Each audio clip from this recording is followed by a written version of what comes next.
Hello and welcome back to the Uncommon People Podcast YouTube channel. Today I have for you my November reading wrap up. So in the month of November, I finished 6 books. I started 2 that I didn't finish, and I'll tell you more about that in a minute. And these are all audiobooks. I did not finish a paper book this month, which just means I was really busy. And if you don't already follow us on Instagram, I posted a poll there a few days ago asking about whether people preferred audiobooks or whether they preferred real paper books, and if they thought audiobooks counted as real reading.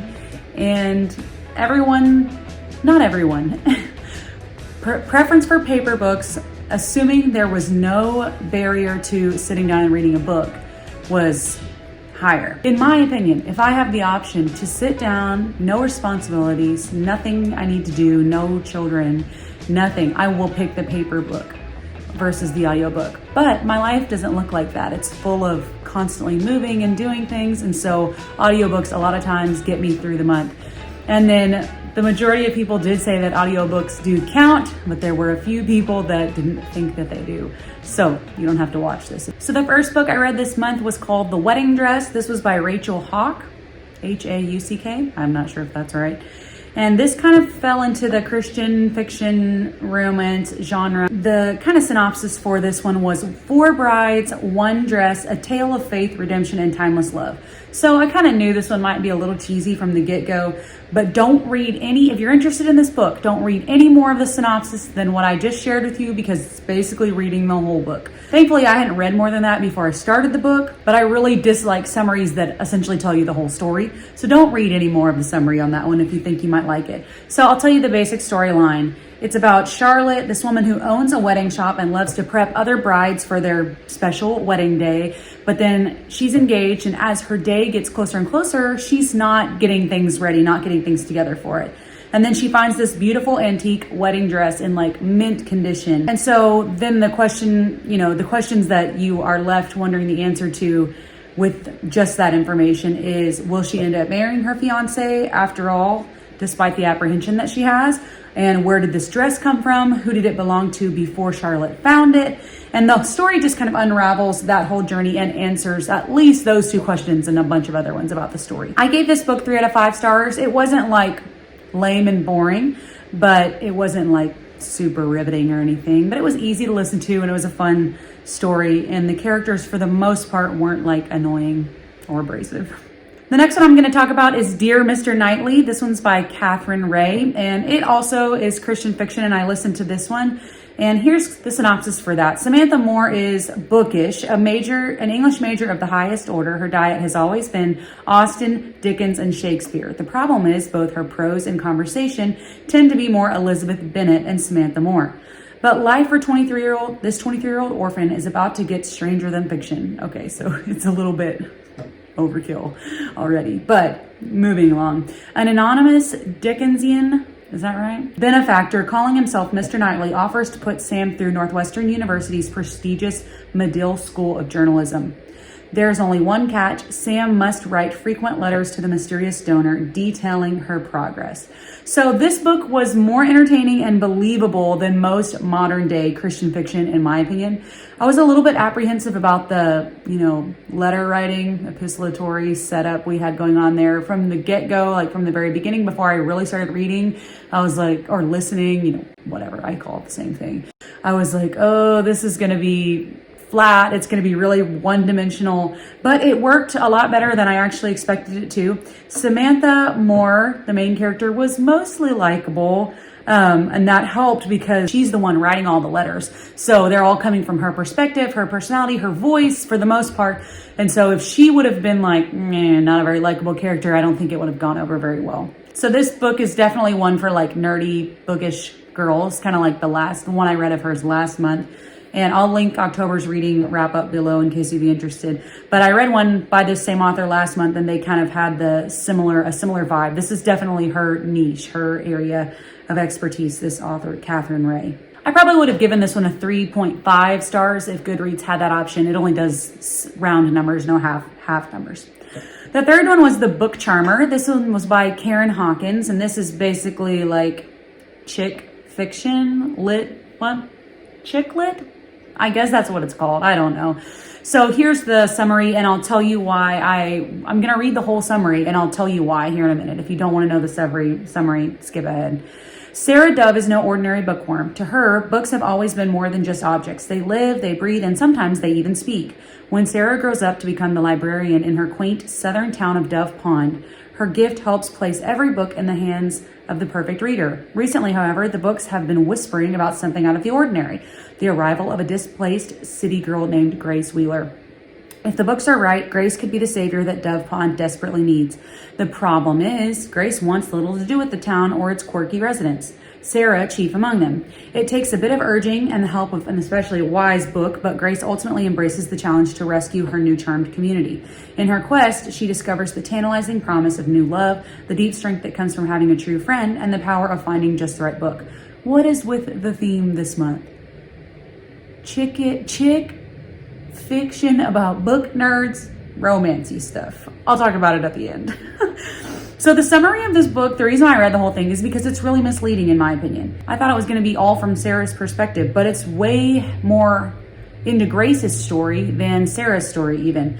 And one of the main sticking points that was frustrating or annoying about this book to me was the overnight shift that the Grace character takes from being an uppity city slicker, dropped off in this podunk town Stars Hollow, and she just hates it, to overnight being I love this town and I'm gonna save it. That just really annoyed me. It was just a little too suddenly Pollyanna. So I did appreciate that while there was a love, a romance attraction in this book, there was no inappropriate content, and the language was minimal in this one, even though it wasn't overtly Christian fiction. This is one of those books I probably would not have continued reading had it been in a hard copy, but for an audiobook, it was tolerable enough. The next one is Crazy Love by Frances Chan. I can't believe I'm 30, this book, and I haven't read this. This book's been out for years. I want to say a decade by now. This book is super convicting. I think any Christian should read it. If you haven't read it in the last 3 to 5 years, you need to read it again, because it really cuts to the heart of the matter. What are you spending your time really doing? Is what you're doing going to build up the kingdom of God? Is it eternal? Does it have a long-lasting effect? Or are we just hoarding up all of our stuff and all of our things, not furthering God's kingdom and pouring ourselves into spreading the truth? There's a lot more to it than that. That's not a very good summary, I'll have to admit. But I will definitely be reading the hard copy of this one with a highlighter in hand and a pen in hand, because it would definitely be worth spending the time to read the hard copy on. I think I could have gotten a lot more out of it if I would have read it in a hard copy. So if I don't get a chance to do it in December, it'll probably be on my list for January. The next one that I tried for is one that I didn't finish, and actually, come to find out, I have read it in the past, but I didn't recall reading it. I didn't remember the story hardly at all. So it's called Voice in the Wind, and it's by Francine Rivers. There's lots of Francine Rivers fans out there. I haven't read any of her older stuff in several years, like Redeeming Love, this Mark of the Lion series. I haven't read any of that stuff in 5 or 6 years probably. Okay, so if you're a big fan, I'm probably gonna step on your toes here, but let me just read the 2-line summary. Torn by her love for a handsome aristocrat, a young slave girl clings to her faith in the living God for deliverance from the forces of decadent Rome. So this one is basically set in the time during the Crusades, whenever all of the Christians are being killed in gladiator style. I can't remember what that's called. The arena? I've been reading The Hunger Games this month, so I can't think about what it was called in real life. And so this was a super depraved society during that time. I totally understand that. But I listened to 2.5 hours of this book, and there was so much veiled prostitution and innuendo and sensual content that I just couldn't keep up with it. And when I say veiled, I mean thinly veiled. It was basically, I know there's such a thing as soft porn. Is there such a thing as soft erotica? Because this kind of falls in that category in my opinion. I'm not sure I would think some of her other books, I've read her more recent books, The Masterpiece. I don't remember feeling this way about it. And I understand that for the time period to be believable, some of that needed to be in the book. And it's fine that it's included without any explicit details. But it's the first 2.5 hours were basically all about that. It just felt like it was all about that. So if you're okay with knowing that the storyline is going to go there and is going to stay there for a little while, but eventually does move on, because I do recall, I read these before, so I'm sure that it gets past that. But at this stage in my life, I was like, I'm not here for this. I'm not here for this. So I didn't finish that one, and I probably wouldn't recommend it. The next one I started and didn't finish. I know, I hate whenever this happens. You start books over and over, different ones, and you fail to finish for whatever reason. This one was Before I Let You Go by Kelly Rimmer, and I was about 45 minutes into it, and there had already been 2 F words, and so I just left it behind. The reason why I started to listen to this one is because I read a Kelly Rimmer book last month, and I really enjoyed it, but this one just wasn't worth barreling through the language and profanity for me. Another one I listened to of Catherine Ray's was of Literature Lattes. Okay, I didn't like the British narrator in this. I don't know why there was a British narrator, but because she had the inflection wrong on a lot of the words as she was saying them in English, or like one of the characters' names was Becca and she was calling her Becker, because I didn't say it with the right accent. Anyway, I'm just saying I didn't enjoy the British narrator in this one, but it's basically a sweet and thoughtful contemporary read, and it's a standalone novel featuring characters from the Printed Letter Bookshop, which I read last month. So I'll read the little synopsis. It says, after fleeing her hometown 3 years earlier, Alyssa Harrison never planned to return. Then the Silicon Valley startup she worked for collapsed and turned her world upside down. She's broke, under FBI investigation, and without a place to go. Having exhausted every option, she comes home to Winsome, Illinois to regroup and move on as quickly as possible. Yet, as friends and family welcome her back, Alyssa begins to see a place for herself in the small Midwestern community. So this had the same town and overlapping characters from the Printed Letter Bookshop, and it almost felt more like it was a continuation of the story from The Book Charmer that I talked about a few minutes ago with Sarah and Grace. And it had the big city thing, big city girl moving to a small town. They both had like foster kid backgrounds. They were orphans essentially. It had mechanics as the career for the men in both stories. It had characters with Alzheimer's. It had coffee shops and bookstores. And those weren't even by the same author. Karen Hawkins wrote The Book Charmer. So I don't know if these girls are like best friends and they're getting together and writing books together or what. But this just kept making the stories overlap too much. I couldn't even keep track of who was doing what, when, where. So not a bad book. It was good. It was entertaining, but maybe don't read it. This whole month was full of this genre: Christian, romance, books, and coffee. I don't know if I was just feeling the love this month. I wasn't. By the end of it, I was over the romance. The last one was Short Straw Bride by Karen Whitmire. Christian fiction.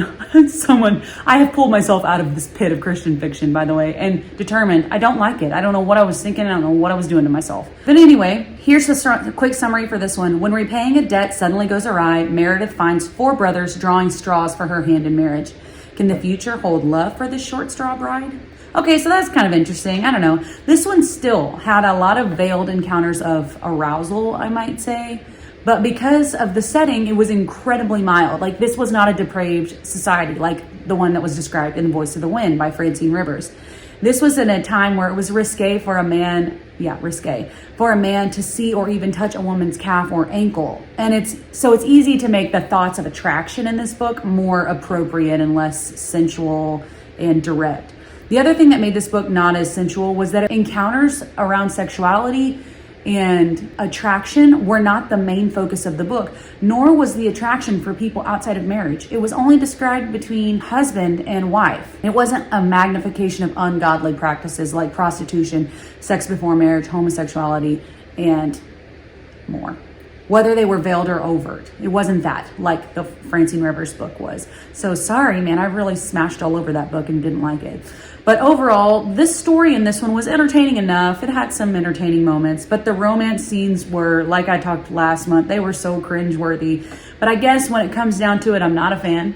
I'm not a big fan of Christian romance. I'm not afraid to say it. It's time to find a different genre, and I will tell you when I'm recording this video, it's a full week into December, and I am well out of the Christian romance genre, and I'm not going back. I'm not going back for a long time until someone drags me back in there with the recommendation. I'm not going back. So I hope this wrap up was, if nothing else, at least entertaining for you, and you got to laugh at my blunders for torturing myself with the books almost that I read this month. I have 13 books to read in the month of December to hit my reading goal of 60 books for 2020. So hang on tight for the wrap up in January that'll come out talking about December's books. I am bound and determined to meet my goal. So don't forget to like and comment and subscribe to the channel. Hit the little notification bell so you don't miss any of our content, and we'll see you next time.